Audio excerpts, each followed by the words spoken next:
Tidak ada hal yang tidak perlu dipelihara. Demikian juga dengan kolam koi kita, agar bisa berfungsi dengan sebaik-baiknya. Tentang pemeliharaan kolam koi, kita bahas sekarang.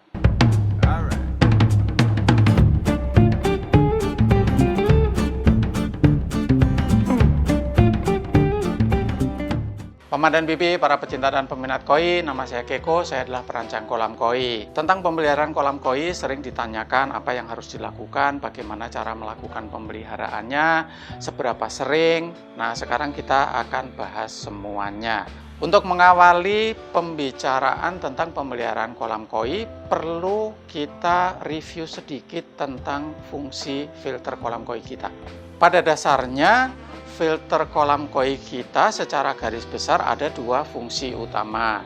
Yang pertama adalah fungsi mekanis, yang kedua adalah fungsi biologis. Nah, yang terutama sebenarnya adalah fungsi biologis. Inilah yang kita harus pahami.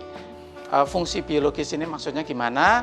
Maksudnya adalah media filter yang kita letakkan di dalam kolam kita sebenarnya dia merupakan sarana tempat tinggal bakteri penitrifikasi. Nah, tentang bakteri penitrifikasi dan yang lain-lain silakan dilihat video yang ada di sebelah kanan atas ini ya, tentang bagaimana filter biologis ini bekerja. Media biologis ini perlu proteksi, perlu perlindungan. Nah, yang memproteksi itu siapa? Filter mekanis tadi. Jadi filter mekanis itu fungsinya yang pertama melindungi filter biologis. Itu fungsi terbesar dari filter mekanis. Yang kedua adalah untuk menjernihkan air. Nah, ini penting untuk kita, untuk mata kita, biar kolam kita menjadi jernih, menjadi celing dan enak dilihat gitu ya. Tapi sebenarnya fungsi lain yang lebih esensial adalah untuk memberikan proteksi atau perlindungan kepada media filter biologis. Nah, selain tentu saja ada fungsi lain, tapi fungsi yang lain ini kita abaikan saja dulu sehubungan dengan pemeliharaan kolam koi ini. Nah, sekarang kita sudah paham tentang dua fungsi besar dari sistem filtrasi yang kita miliki, fungsi biologis dan fungsi mekanis. Nah, media mekanis inilah yang perlu diperhatikan terus-menerus. Jangan sampai dia jenuh. Kalau sudah jenuh, dia akan meloloskan kotoran-kotoran sehingga fungsi proteksinya terhadap media biologis berkurang. Bahkan nanti media biologisnya yang akan berfungsi mekanis, dia akan tersumbat oleh kotoran-kotoran yang seharusnya sudah dipegang oleh media mekanis tadi. Selain itu, lolosnya kotoran dari media mekanis tentu saja akan bisa membuat kolam menjadi cenderung keruh. Jadi, media mekanis inilah yang memerlukan pemeliharaan terus-menerus dalam arti dilakukan pembersihan. Pertanyaan berikutnya, seberapa sering media mekanis ini dibersihkan? Seminggu sekali, sebulan sekali, atau setahun sekali. Nah, tentu saja ini tidak ada sebuah patokan yang jelas dan pasti karena semuanya tergantung kepada kondisi masing-masing kolam, tergantung kepada setup filtrasinya secara umum seperti apa. Seberapa banyak populasi yang ada di dalam kolam, seberapa banyak pakan yang masuk ke dalam kolam dalam waktu satu hari, seberapa banyak pengotor-pengotor yang datang dari luar kolam, semuanya akan mempengaruhi frekuensi yang diperlukan untuk melakukan pembersihan. Kuncinya memang kita harus mengenal kolam kita masing-masing dan itu yang selalu saya sampaikan. Ya, sehebat-hebatnya kolam Anda, yang paling penting adalah Anda mengenal karakter kolam Anda masing-masing. Bagaimanapun tentu ada indikator yang bisa kita pegang. Yang pertama adalah clogging atau mampat. Biasanya kemudian ruang pompanya tekor, ya itu indikasi bahwa media filternya mulai jenuh. Kalau sudah clogging ya perlu pembersihan. Nah, ini Anda harus hafalkan sendiri untuk kolam Anda. Dalam waktu berapa lama kolam Anda ini cenderung clogging. Nah, sebelum mengalami clogging atau mampet, Anda seharusnya sudah melakukan pembersihan. Dan kemudian untuk operasi yang berikut-berikutnya, ya pembersihannya tinggal disesuaikan dengan periode-periode kemungkinan terjadi clogging tadi. Indikasi lain dari jenuhnya media mekanis adalah kolam yang kemudian cenderung menjadi lebih kotor dari biasanya. Nah, ini kan berarti ya memang sudah ketahuan bahwa media mekanisnya tidak mampu lagi memegang kotoran-kotoran, sehingga kotoran lolos ke dalam kolam dan kolamnya menjadi kelihatan lebih keruh dibandingkan biasanya. Kalau Anda melihat indikator seperti ini, meskipun indikator yang pertama tadi belum kelihatan clogging dia, belum kelihatan mampet gitu. Tapi ini sudah merupakan satu indikator bahwa media mekanisnya perlu dilakukan pembersihan. Nah, sekali lagi Anda kemudian harus menghafalkan masing-masing kolam ya milik Anda sendiri. Dalam siklus waktu berapa lama sih hal-hal seperti itu terjadi, sehingga Anda bisa menetapkan frekuensi yang pas untuk kolam Anda masing-masing. Nah, kalau untuk kolam yang didesain oleh timnya Keko, memang kita sudah tahu setupnya secara persis seperti apa, pemipaannya seperti apa, mekanisme sirkulasinya seperti apa, segala aspeknya sudah kita pahami dengan detail, sehingga kita sudah bisa menetapkan sejak dari depan. Kolamnya belum dibikin pun, kalau kita sudah desain, kita sudah tahu persis frekuensi yang pas untuk melakukan pembersihan media mekanis. Contohnya adalah di buku manual yang kita berikan kepada masing-masing klien kita, itu sudah disertai dengan sebuah tabel yang detail kapan melakukan maintenance dan maintenance yang perlu dilakukan apa. Baik, tentang frekuensi pembersihan sudah kita bicarakan tadi, dan sebenarnya selain pembersihan dalam arti pencucian media mekanis, ada sebuah cara pemeliharaan yang lain lagi yang lebih ringan sifatnya dengan frekuensi yang lebih sering, yang orang sering namakan backwash. Meskipun secara teknis sebenarnya ini bukan merupakan backwash beneran ya, lebih merupakan flush gitu ya, agar lumpur yang ada di dasar setiap chamber itu terbuang gitu. Ya meskipun cara ini tidak akan cukup efektif karena apa? Karena sebenarnya sludge atau lumpur itu tidak akan cukup banyak yang bisa mengendap di bawah, tetapi lebih banyak yang dipegang oleh media mekanis tadi gitu. Sekali lagi lumpur ini kan sifatnya acid sehingga bisa mengganggu kondisi ekosistem secara keseluruhan. Jadi lebih baik memang lumpur itu terpegang oleh media. Meskipun kita perlu memahami kolam kita masing-masing ya dengan kondisi yang berbeda-beda, tapi secara umum dalam kondisi normal pembersihan media mekanis dalam arti harus dicuci itu yang termasuk sering itu 2 mingguan. Artinya kalau sudah perlu melakukan pembersihan seminggu sekali, kemungkinan besar Anda harus mereview atau melihat lagi setupnya sudah benar atau tidak, atau bebannya yang terlalu berat. Jadi normalnya 2 mingguan sekali itu sudah cukup, atau bahkan sebulan sekali melakukan pembersihan media mekanis itu sudah kondisinya dianggap normal. Ya, bagaimanapun Anda harus balik lagi kepada kondisi kolam Anda masing-masing ya, bisa berbeda dengan hal itu. Beda lagi kalau untuk filter mekanis Anda menggunakan mesin otomatis seperti rotary drum filter atau RDF. Tentu saja ini akan banyak sekali membantu karena terus-menerus dia akan menyaring dan membuang padatan-padatan keluar sehingga air yang masuk ke chamber-chamber berikutnya itu sudah relatif jauh lebih bersih dibandingkan kalau Anda tidak menggunakan mesin serupa gitu ya. Atau Anda menggunakan RDF primitif, yaitu RKF seperti kolam saya yang ada di belakang. Ya meskipun primitif sebenarnya cukup efektif menyaring bangkai lumut sehingga sangat mengurangi kotoran padatan yang bisa masuk ke chamber-chamber berikutnya, dan fungsi proteksinya terhadap media biologis cukup baik. Sekarang kita masuk kepada media biologis. Apakah perlu dilakukan pencucian? Apakah boleh dilakukan pencucian atau pembersihan?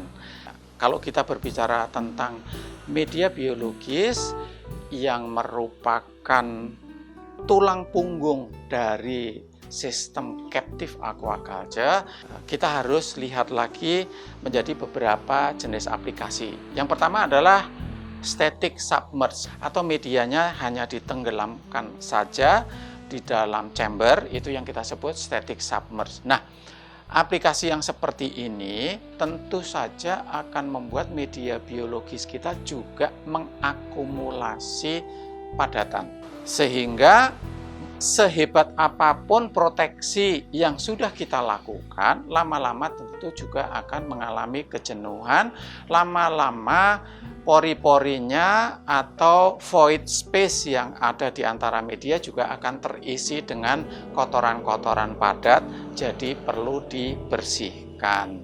Ini berbeda kondisinya bila aplikasi media biologisnya menggunakan MBBR atau Moving Bed Bioreactor, karena memang MBBR ini didesain agar kotoran padatnya itu selalu lepas dari badan media, sehingga aplikasi dengan MBBR ini akan menghindarkan kita dari tuntutan untuk membersihkan secara reguler, karena dia membersihkan dirinya sendiri gitu. Resikonya apa? Resikonya tentu kita harus mempunyai filter mekanis yang jauh lebih kuat. Nah, ini ada perbedaan ya.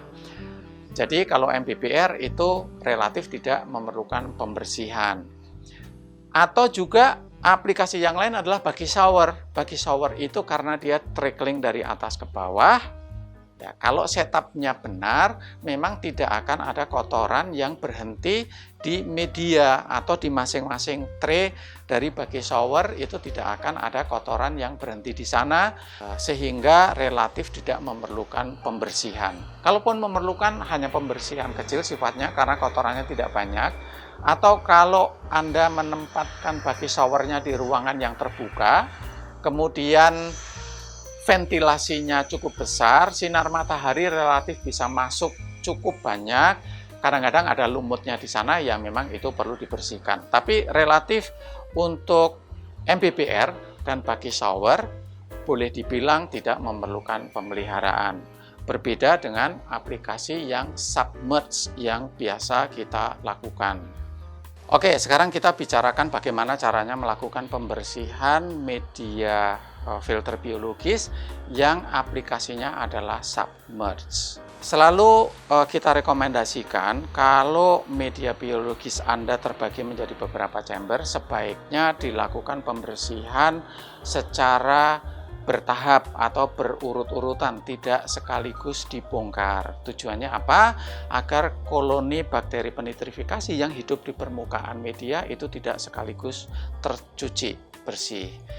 Yang penting lumpurnya bisa dibuang, pembersihannya juga jangan sampai penyemprotannya terlalu kuat gitu. Yang penting lumpurnya semuanya hilang dari badan media, dari chamber, itu sudah cukup. Gain and Well Grow, pakan ikan koi pertama dari riset ilmiah. Kandungan proteinnya paling pas. Gain and Well Grow, proteinnya pas mendukung pertumbuhan terbaik ikan koimu. Hati-hati, kandungan protein berlebih bikin pertumbuhan koi jadi terhambat. Well Grow, tumbuh cepat, body bulky, imun mantap. Dapatkan segera. Nah, untuk pembersihan media tadi, baik media mekanis maupun media biologis, perlukah diangkat, dikeluarkan dari chamber? Ya silahkan dilakukan kalau memang perlu. Kecuali media filter Anda sudah menggunakan Batman. Ya, kita sedang kembangkan itu, sudah dicoba di beberapa kolam, ya bekerja dengan baik. Nanti setelah percobaan kita yang terakhir, pasti akan kita sampaikan kepada Anda semua. Tidak perlu kita tutup-tutupi dan semua orang boleh menggunakan media Batman yang pembersihannya tidak perlu mengangkat, jadi menghemat tenaga banyak sekali. Kalau Anda sudah melakukan pembersihan media filter Anda, terutama media biologis ya yang kita bicarakan sekarang, kalau setelah melakukan pembersihan media mekanis tidak ada hal khusus yang perlu diperhatikan, karena kondisi kolam justru akan mengalami perbaikan gitu ya. Tapi kalau yang habis kita tangani adalah media biologis, ada baiknya kita perhatikan. Ada keuntungannya kalau kemudian Anda menambahkan garam, sebenarnya 0,1 ppt, itu kecil ya, 0,1 ppt ke dalam kolam itu ada baiknya. Meskipun ini tidak harus, hanya sebagai antisipasi bahwa bakteri penitrifikasinya ada sedikit yang terbuang atau mengalami stres selama pembersihan tadi, terutama NOB atau nitrate oxidizing bacteria. Dan mereka inilah yang rada-rada susah dan gampang rewel, biasanya kemudian di kolam ada nitritnya. Ya, nitritnya belum tentu pada level yang membahayakan koinya, tetapi dengan penambahan garam 0,1 ppt, kalau ada nitrit, toksisitas dari nitritnya bisa dinetralisir. Kita tidak perlu bicara soal kimianya cukup detail, tapi intinya toh tidak ada salahnya Anda menambahkan garam. Tidak selalu diperlukan, tetapi antisipasi saja kalau ada nitrit yang kemudian muncul di kolam karena bakteri penitrifikasinya mengalami stres. Yang kedua, memang perlu Anda melakukan cek parameter air lagi, dicek lagi amonia, nitrit. Ya, nitrat tidak terlalu perlu, tetapi yang paling penting Anda cek lagi KH-nya atau carbonate hardness. Karena setiap hal yang kita lakukan di kolam ada kemungkinan mengubah keseluruhan ekosistem dan pendukung ekosistemnya, sehingga kita harus meyakinkan lagi bahwa kondisi air tidak ada masalah untuk koi kita. Kalau Anda curiga atau merasa tidak yakin bahwa maintenance-nya kita lakukan itu mengubah kondisi ekosistem, ada baiknya Anda puasakan dulu koi Anda, ya, biar filternya jalan lagi, bakteri penitrifikasinya sembuh dari stres, baru dalam waktu 2 atau 3 hari kemudian Anda melakukan feeding lagi, gitu ya. Tapi ini hanya merupakan satu opsi saja, tidak harus selalu demikian. Kalau kita sudah yakin bahwa setup filternya dan cara pemeliharaan memang oke semuanya, tidak mengganggu ekosistem, ya semuanya jalan seperti normal aja. Nah, pemeliharaan tentu saja tidak hanya perlu dilakukan terhadap media filter yang kita miliki. Peralatan-peralatan yang kita miliki perlu dicek juga, itu sekalian lah ya. Dicek pompanya berfungsi dengan baik atau tidak, atau tersumbat atau tidak. Terus kemudian aeratornya dibersihkan sesuai dengan petunjuk dari pabrikan. Biasanya ada petunjuk maintenance-nya seperti apa. Kita lakukan maintenance juga dan dicek lampu UV. Nah, sehubungan dengan lampu UV, Anda perlu paham, biasanya lampu UV hanya mempunyai lifetime 3000 jam. Artinya, kalau sudah dipergunakan, nyala terus-menerus selama 3000 jam, dia UV-nya sudah tidak akan berfungsi lagi, panjang gelombangnya sudah berbeda sehingga perlu penggantian. Meskipun kelihatannya masih nyala. Kalau Anda melihat bahwa, oh oke kok, kolamnya masih jernih, masih tidak hijau, ya sebenarnya kalau kondisi itu terjadi dan sudah lebih dari 3000 jam, ya kolam Anda tetap nggak hijau, kalaupun lampunya sudah kita cabut atau kita nggak pakai lagi, gitu. Tolong dilihat lagi tentang lampu UV Anda. Kesimpulan besar dari apa yang sudah kita bahas sekarang ini adalah kolam koi perlu maintenance. Yang kedua, frekuensi maintenance harus melihat kepada kolam kita masing-masing. Lihat setupnya seperti apa, utilisasinya seperti apa, masing-masing kolam bisa berbeda-beda, tetapi Anda bisa melihat indikator-indikator seperti yang sudah saya jelaskan tadi. Yang ketiga, penggunaan peralatan-peralatan yang lebih modern, lebih canggih juga membantu memperjarang frekuensi pemeliharaan kolam koi kita. Kemudian yang keempat, aplikasi filter biologis juga akan memberikan perbedaan maintenance-nya. Kalau Anda menggunakan MBBR, menggunakan pakai shower, dengan menggunakan static submerge tentu saja berbeda juga. Paman dan Bibi, para pecinta dan peminat koi, saya Keiko. Terima kasih banyak. Semoga koi-koi kita berbahagia. Ciao.